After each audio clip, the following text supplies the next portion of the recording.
Gokulam jeweller diamonds కి 5,000 offer electric bike గెలుపొందే గొప్ప అవకాశం.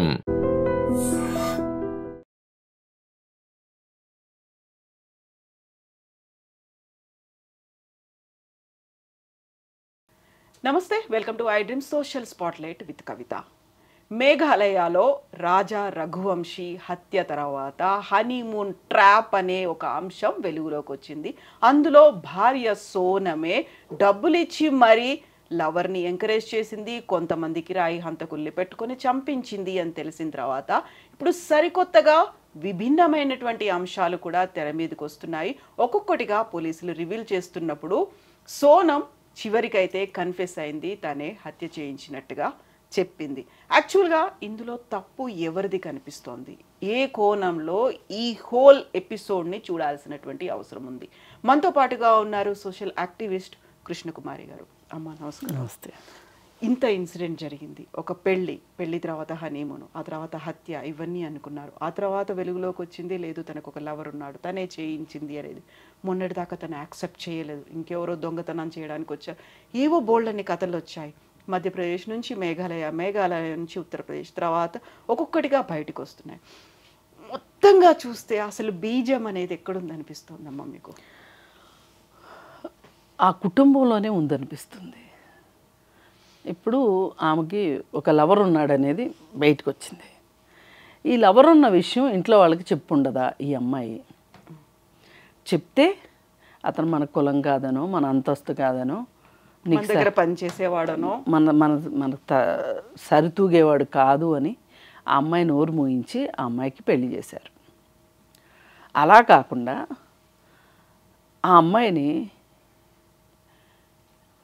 కన్విన్స్ చేసి పూర్తిగా ఆ అమ్మాయి పెళ్లి చేసుకోవటానికి సిద్ధమైంది అనుకున్నప్పుడే ఈ పెళ్లి చేసుంటే బాగుండుండేది. ఇప్పుడు కొంత టైం ఇవ్వాలండి రెండో వాళ్ళకి కూడా, ఆలోచించుకుంటారు. ఈలోపు ఎక్కడ వెళ్ళిపోయి పెళ్లి చేసేసుకుంటుందో అనే ఒక భయంలో వీళ్ళు పెళ్లి చేసేస్తే అన్నీ సర్దుబాటు అయిపోతాయి అనుకుని పెళ్లి చేశారు.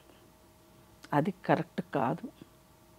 ఆ అమ్మాయి మనసులో ఇంకొకరు ఉన్నారు అన్నప్పుడు అతనికి ఇచ్చి మీరు పెళ్ళి చేయదలుచుకోనప్పుడు, తమకంటే ఆ అమ్మాయి కంటే 5,000 చిన్నవాడు, నాకు ఎందుకో ఇది నమ్మబుద్ధి కావట్లా ఈ స్టోరీ. ఇంకెవరో ఉన్నారు లవరు, ఇంకెవరి కోసమో ఈ అమ్మాయి ఇతన్ని అడ్డం పెట్టుకొని ఈ సఫారీ గ్యాంగ్ ఇదంతా పెట్టి చేసింది అనిపిస్తుంది. ఈ అమ్మాయి అయినా అంత తెలివి తక్కువదా? తనకంటే 5 సంవత్సరాలు చిన్న, వాళ్ళ ఫ్యాక్టరీలో పనిచేసే ఒక 4th క్లాస్ ఎంప్లాయీని పెళ్ళి ఎందుకు చేసుకుందాం అనుకుంటుంది? ఇంకెవరో మోటివ్ ఉన్నారు, ఇంకెవరో ఉన్నారు. అయితే ఇతని ద్వారా ఇది చేసేసి ఇది అసలు బయటికే రాదు. రానప్పుడు అతను లేడు అనేది ఎస్టాబ్లిష్ అయిన తర్వాత ఇంక ఇంట్లో వాళ్ళు అయ్యో ఒక పెళ్లి చేస్తే వాడు పోయాడు, ఎటుపోయాడు అని అప్పుడు ఈ అమ్మాయికి ఇష్టమైన వాడికి ఇచ్చి పెళ్లి చేస్తారని ఈ అమ్మాయి స్కామ్ థింక్ చేసింది. ఒక ప్లాన్. ఇది సినిమా స్క్రిప్ట్ కాదు, వెబ్ సిరీస్ స్క్రిప్ట్ అంతకంటే కాదు. ఇది జీవితం స్క్రిప్ట్ కాదు. ఎప్పుడైనా గుర్తుపెట్టుకోవాలి. చాలామంది దేవుడి స్క్రిప్ట్ అంటారు, నేను దాని జోలికి వెళ్ళను. కానీ మనం రాసుకునే స్క్రిప్ట్ మట్టుకు జీవితం కాదు. మనం అనుకున్నట్లు ఏదీ జరగదు. అని నేను నెగిటివ్గా మాట్లాడుతున్నానని కాదు. ఇప్పుడు ఇది ఇలానే జరుగుతుంది అనుకుంటానికి 3 MC² ఉంది కదా, అదే అలా కాదు. ఇప్పుడు మనం ఒక ప్లాన్ చేసుకుంటాం, ఎవ్రీడే ప్లాన్ చేసుకుంటాం, షెడ్యూల్స్ పెట్టుకుంటాం. ప్రతిరోజు షెడ్యూల్ ప్రకారమే జరుగుతుందా చెప్పండి? జరగదు. సడన్గా ఇంట్లో ఎవరికో పెద్దవాళ్ళకి బాగోకపోవచ్చు, పిల్లలకు బాగోకపోవచ్చు, ఆగిపోమా? అలాగే మనం ఒక ప్లాన్ వేసుకుంటే ఆ ప్లాన్ ప్రకారం సజావుగా జరిగిపోద్ది అనుకోవటానికి, పోనీ అది ఏమన్నా ఒక మంచి విషయం అయితే గుడ్ విషెస్కి ఎప్పుడు కూడా ప్రకృతి కూడా సహకరిస్తుంది అంటారు. ఈవిల్ విషెస్కి ప్రకృతి సహకరించదు. ఇది అర్థం చేసుకోవాలి ఎవరైనా. ఒకవేళ సహకరించినట్టు కనిపించినా తాత్కాలికమే. ఉమ్. ప్రకృతి కూడా సహకరించదు, సమాజం హర్షించదు. ముందు అన్నిటికీ మించి ఏదో ఒక రోజు నువ్వు చేసిన దానికి నువ్వే రీథింకింగ్లో పిచ్చిదాని అయిపోతావు. ఇంత దారుణం చేసేది. అబ్బాయి ఏం చేశాడు అసలు? నీ జీవితంలో అతనికి ఎన్ని రోజుల పాత్ర? ఇంత తక్కువ పీరియడ్కి ఇంత పెద్ద పనిష్మెంట్ కావాలి అతనికి? అందుకోసం అసలు ఆ ఇంట్లో జరిగిన స్టోరీలన్నీ ఆ ఇంట్లో వాళ్ళు బయట పెడితే కానీ దీనికి స్టోరీ మొత్తం బయటికి రాదు. లేదు అనుకుంటే మొత్తం సోనమన్న పోసగుచ్చినట్టు స్టోరీ చెప్తే కానీ ఇప్పటికైతే నేనే చేశాను అనేది చెప్పింది. మొదట్లో అయితే అది కూడా లేదు. ఇంట్లో వాళ్ళు కూడా మా అమ్మాయి అమాయకురాలు, అసలు నోట్లో ఏలు పెడితే కొరకదు అన్నట్టు చెప్పారు. వాళ్ళ తమ్ముడైతే మా సిస్టర్ భయాందోళనలో ఉంది అని చెప్పాడు. ఇంత ఘాతుకం చేశాక భయాందోళనలోగా ఎలా ఉంటుంది? ఆనంద తాండవం చేస్తుందా? ఏం ఘనకార్యం చేశానని? ఈ అమ్మాయి మనస్తత్వం ఏదైతే ఉందో ఇది ఒక రోజులో వచ్చింది కాదు. ఈ అమ్మాయికి మొదటి నుంచి తను అనుకున్న మాట సాగించుకుని మొండి పెంకి ఉన్న అమ్మాయి అయి ఉండాలి ఖచ్చితంగా. లేకపోతే ఇలా చేయరండి. ఇంత కోల్డ్ బ్లడెడ్గా ప్రీ వెడ్డింగ్ షూస్లో కూడా నువ్వు చక్కగా డాన్స్లు వేస్తేవి, పెళ్ళి చేసుకున్నావు, పెళ్ళైపోయింది, హనీమూన్కి తీసుకెళ్ళావు, అంతా ఎక్కువ ఈ అమ్మాయి పాత్ర కనిపిస్తుంది. మీరు గమనిస్తే చూడండి, ఫ్లైట్ టికెట్లు బుక్ చేసింది, ఓన్లీ వెళ్ళటానికే బుక్ చేసింది. అంటే ఎంత డిసైడ్ అయిందో చూడండి. వెళ్ళింది, అక్కడికి వెళ్దాం, ఇక్కడికి వెళ్దాం, ఈ గుడికి వెళ్దాం, ఆ గుడికి వెళ్దాం, ఆఖరికి కామాఖ్య టెంపుల్ దగ్గరికి వెళ్ళి పూజలు చేసిన తర్వాత మన ఇద్దరం ఒకటి అవుదామని చెప్పింది. వాటన్నిటికీ గౌరవం ఇచ్చాడు కదా ఆ రఘువంశీ. రఘువంశీ గౌరవం ఇచ్చాడా? ఈ అమ్మాయి ఇంత స్ట్రాంగ్గా డిసైడ్ అయిన తర్వాత, అదేదో సినిమాలో ఒక భార్య అంటది భర్తతోటి, నువ్వు ఎక్కువ తక్కువ నా జోలికి వచ్చావంటే రేపు పొద్దున్నే ఇచ్చే కాఫీలు ఎలుకల మందు కలుపుతానంటది. అట్లా ఒక ఇంట్లో ఇద్దరు ఒక చోట కలిసి ఉండేటప్పుడు ఇద్దరికీ అవకాశం ఉంటుంది రెండో వాళ్ళని ఏమన్నా చేయటానికి. అది పెద్ద విషయం కాదు. అసలు ఆ అమ్మాయి అలా డిసైడ్ అవ్వడమే తప్పు. అదే ప్రమాదకరం. ఆ మనస్తత్వమే ప్రమాదకరం. ఇది ఒకరోజు వచ్చిన మనస్తత్వం అయితే కాదు. ఆ అమ్మాయి మొదటి నుంచి కూడా తన ఆనందాన్ని వెతుక్కునే విషయంలో ఎవరు అడ్డొచ్చినా సరే తొక్కుకుంటా, తోసుకుంటా, తన్నుకుంటా వెళ్ళిపోతూ తనకేం కావాలో అది చూసుకునే రకం. లేకపోతే ఇట్లా చేయరండి.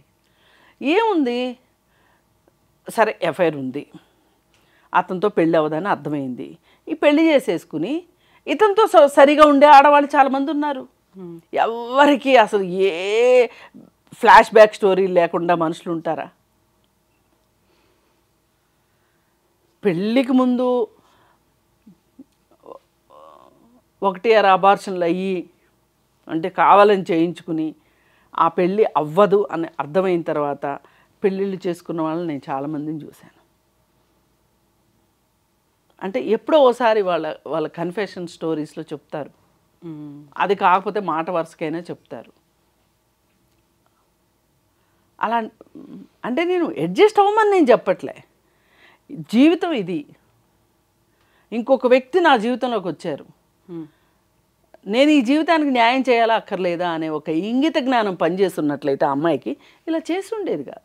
ఇప్పుడు తనకు ఉన్నటువంటి అభిప్రాయాలు, తను పెట్టినటువంటి కండిషన్స్ను రాజా రఘువంశీ అయితే యాక్సెప్ట్ చేస్తూనే వచ్చాడు. అదే సమయంలో కనుక ఈమెకు ఒకవేళ బ్యాక్గ్రౌండ్ ఉంది, ఒక లవర్ ఉన్నాడు, ఒక లవ్ స్టోరీ ఉంది అనుకుంటే అబ్బాయికి చెప్పుంటే క్లియర్ అయిపోయేది కదా. ఇన్ని కండిషన్స్ పెట్టినప్పుడు యాక్సెప్ట్ చేశాడు, అదే పర్సన్కి ఆ దిశగా అలా పాజిటివ్గా ఆలోచించలేకపోయిందే. లేదు, ఈ అమ్మాయి ఇలానే వర్కౌట్ అవుతుంది అనుకుంది, ఇలాగే చెయ్యాలి అని డిసైడ్ అయింది. కొన్ని డైలాగులు ఉంటాయి కదా, నేను డిసైడ్ అయితే అంతే, నన్ను డిసైడ్ అయ్యేదాకా మీరు చేయకండి, నేను డిసైడ్ అయితే మటుకు ఇంకంతే. ఆ టైప్లో ఉంది ఈ అమ్మాయి మనస్తత్వం అండి. పరిణామాలు ఏం జరగబోతున్నాయని ఊహించకుండా, ఆలోచించకుండా, వాళ్ళకి కావాల్సిన దాని గురించే ఆలోచించి దానికోసమే ప్లాన్లు వేసే వాళ్ళ మనస్తత్వం ఇలాగే ఉంటుంది. నేను అనొద్దు కానీ ఇప్పుడు ఈ జనరేషన్లో అస్సలు దూరం ఆలోచించట్లేదు. బాగున్న వాళ్ళు ఎంత బాగుంటున్నారో, జీవితాలను ఎంత బాగా ప్లాన్ చేసుకుంటున్నారో, మంచిగా చదువుకోవటము, మంచిగా ఉద్యోగం తెచ్చుకొచ్చుకోవటము, మనకి సామర్థ్యం లేదులే అనుకుంటే పెద్దవాళ్ళు కుదిర్చిన పెళ్లి చేసుకోవటము, లేకపోతే ఇష్టపడిన వాళ్ళని పెళ్లి చేసుకోవడము. ఇవాళ అసలు కొంతమంది సక్సెస్ఫుల్ పిల్లలు ఎంత అసలు సంబంధం లేకుండా, దేశాలతో సంబంధం లేకుండా పెళ్ళిళ్ళు చేసుకుంటున్నారు, రాష్ట్రాలకు సంబంధం లేకుండా, కెరియర్లు ఒకదాంతో ఒకటి సంబంధం లేకుండా పెళ్ళిళ్ళు చేసుకుంటున్నారు. ఎంత బాగా జీవితాలను ప్లాన్ చేసుకుంటున్నారు. కానీ కొంతమంది ఎంత దారుణంగా జీవితాలను చేసుకోవాలో అంతా మన చేతుల్లో ఉంటుందండి. అవునన్నా కాదన్నా, ఒకవేళ కొంచెం మధ్యలో ఇటు అటు అయినా కానీ చేతులకు తెచ్చుకోగలిగి మన సమస్యను మనం పరిష్కారం చేసుకోగలిగేంత సమస్యలను మాత్రమే సృష్టించుకోవడం ఒక ఆర్ట్. Life is art. ఆ ఆర్ట్ లేని వాళ్ళే ఇలా ఏడుస్తారు. ఒక పెళ్ళికి ముందు ఒక ప్రేమ కథ ఉండటం పెద్ద తప్ప, నేరమా అది? ఒక లవ్ స్టోరీ ఉండటం నేరమా? ఉంది, కాలం కలిసి రాలేదు, మనం ఇంట్లో వాళ్ళని ఒప్పించలేకపోయాము, ఇంట్లో వాళ్ళ కోసం పెళ్లి చేసుకున్నాము, ఈ పెళ్ళికి న్యాయం చేద్దాం అనుకోవచ్చు కదా. అంటే ఏ సమస్య వచ్చినా సరే, ఏ పరిస్థితి ఎదురైనా సరే దానిని ఎదుర్కోవాలి అనే మనస్తత్వం ఉన్నవాళ్ళు ఇలా చెయ్యరు. ఒక లైఫ్ కాదు, 2 కుటుంబాలు కూడా స్పాయిల్ అయిపోయాయి. ఇక్కడ మీరు పొరపాటు పడుతున్నారు. 2 కుటుంబాలు కాదు, ఆ 4 కుటుంబాలు. లవరు, 3 సహాయం అందించిన వాళ్ళ చంపే వాళ్ళు సఫారీయే తీసుకుని ఉండొచ్చు, వాళ్ళ కుటుంబాలు ఉండవా?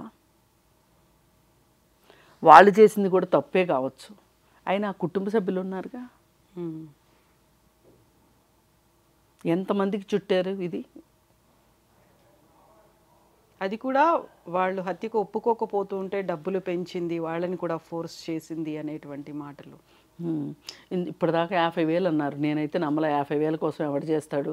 ఇవాళ 50,000 కోసం ఏళ్ళు తీయమంటే కూడా తీయని వాళ్ళు ఉన్నారు. బట్ ఇంకొక కొత్త పేరు వచ్చింది, జితేంద్ర రఘువంశీ అని. 20 లక్షల వరకు అయింది అని, ఆయన దగ్గర నుంచి ట్రాన్సాక్షన్స్ అయ్యాయి అనే మాట కూడా. అన్నీ వస్తాయండి. ఇవాళ ఏది మన జీవితం మనది కాదు. మన ఇంట్లో మనమున్నా మనల్ని గమనించే వాళ్ళు ఇంకొకళ్ళు ఉన్నారు.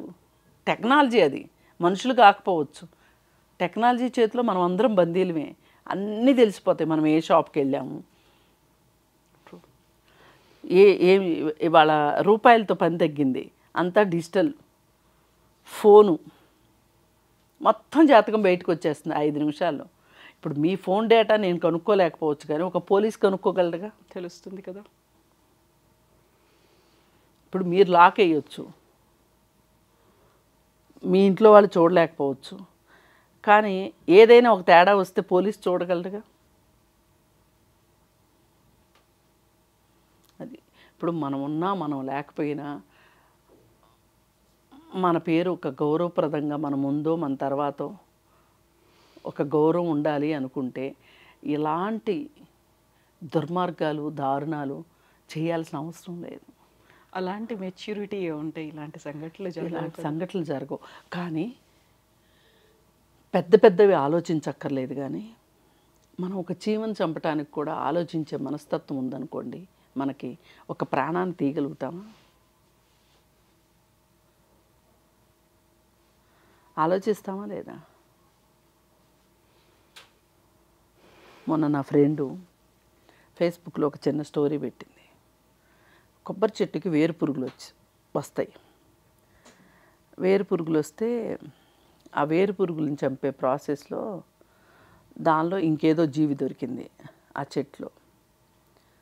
దాన్ని కూడా చంపేయమని చెప్తే అది అంత హానికరం కాదు, ముద్దుగా ఉంది, బుజ్జిగా ఉంది, నేను రోడ్డు బయట వదిలేసి వస్తాను అన్నాడంట ఆ కుర్రాడు. ఆ కుర్రాడు చదువుకున్న కుర్రాడు కూడా కాదు, జస్ట్ ITI పాస్ అయ్యాడు. ఈ ఈ చెట్లకు మందులు కొట్టేది ఏదో నేర్చుకున్నాడు, ఎక్స్ట్రా స్కిల్. ఎంత ఆలోచించాడు చెప్పండి. అంటే ఇప్పుడు అతనికి ఓ పెద్ద ఉద్యోగం, ఓ పెద్ద జీవితం ఉందనుకోండి, ఈ చిన్న పని కోసం అయితే రాడు కదా.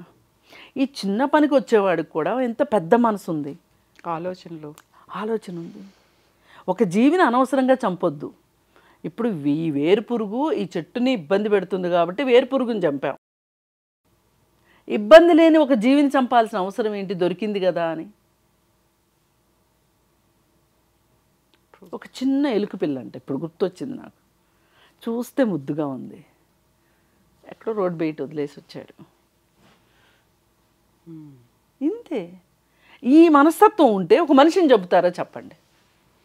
అక్కడ ఈమెకే కాదు, ఆ నలుగురికి లేదా మనస్తత్వం. ఆ నలుగురికి ఏం కావాలి, ఆ డబ్బు కావాలి విలాసాల కోసం.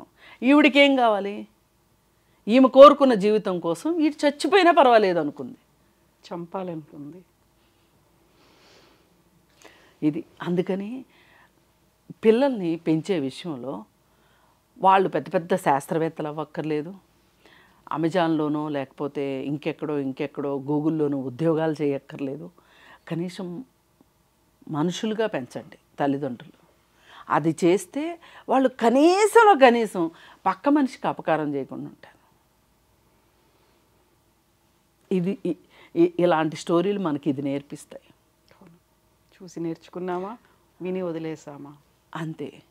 ఒక్క ప్రాణాన్ని తీసే హక్కు మట్టుకు ఎవ్వరికీ లేదు.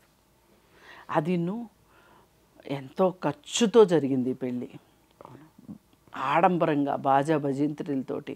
ఎన్ని పట్టుబట్టలు కొన్నారు, ఎన్ని నగలు చేయించారు, ఎంతమందికి భోజనాలు పెట్టారు, ఎన్ని ప్రీ వెడ్డింగ్ షూట్స్ చేశారు. నాకు తెలిసి ఆ పెళ్ళి జరిగిన విధానానికి ఒక 5 లక్షలు కెమెరా వాళ్ళకే ఇచ్చుంటారు.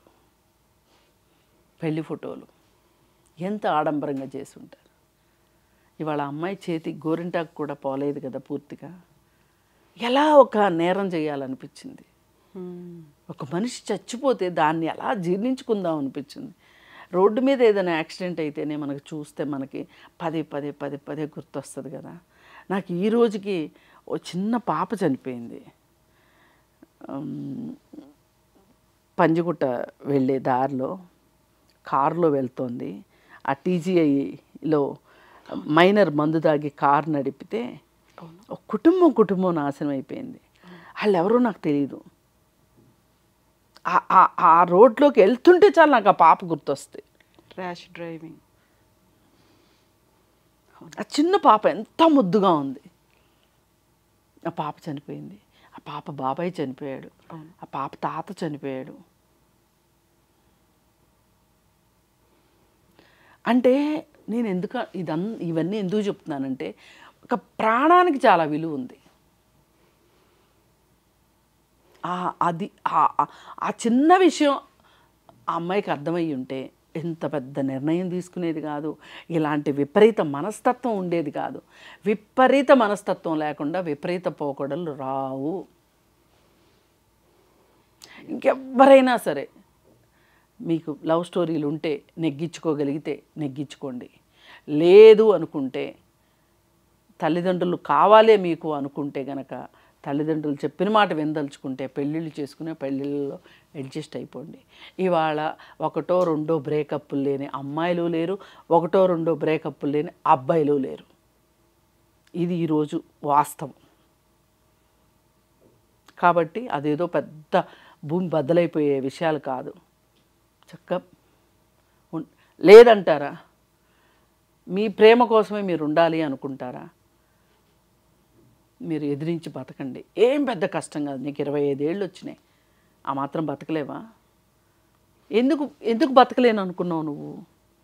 ఈ ఆస్తులు లేకపోతే, ఈ అంతస్తులు లేకపోతే, ఈ కార్లు, ఈ ఇళ్ళు, ఈ నగలు లేకపోతే నువ్వు బతకలేను అనుకున్నావు. ఇవి కావాలి. ఇష్టమైన వాడు కావాలంటే రాదు. ఇక్కడే జరిగింది పొరపాటంతా, ఇక్కడే జరిగింది. ఈ తల్లిదండ్రులు నెగోషియేషన్స్ వీళ్ళ మధ్యలో తల్లిదండ్రులు గెలిచారని తల్లిదండ్రులు సంబరపడ్డారు. మీరెక్కడ గెలుస్తారు, నేనే గెలవాలి అని ఆ అమ్మాయి చివరికి కటకటాల పాలైంది.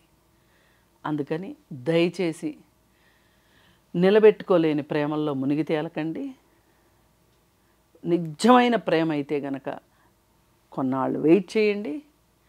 వెయిట్ చేసి వాడికి డబ్బులున్నా డబ్బులు లేకపోయినా, అంతస్తున్నా అంతస్తు లేకపోయినా వాడితో కలిసి బతకడానికి సిద్ధపడండి. అంతేగాని పెళ్లి పేరుతో మీ జీవితాల్లోకి వచ్చిన వాళ్ళని, ఇది ఆడవాళ్ళు చేసిన నేరమే, మగవాళ్ళు చేసిన నేరమే. ఎస్ అమ్మా, thank you so much. Thank you.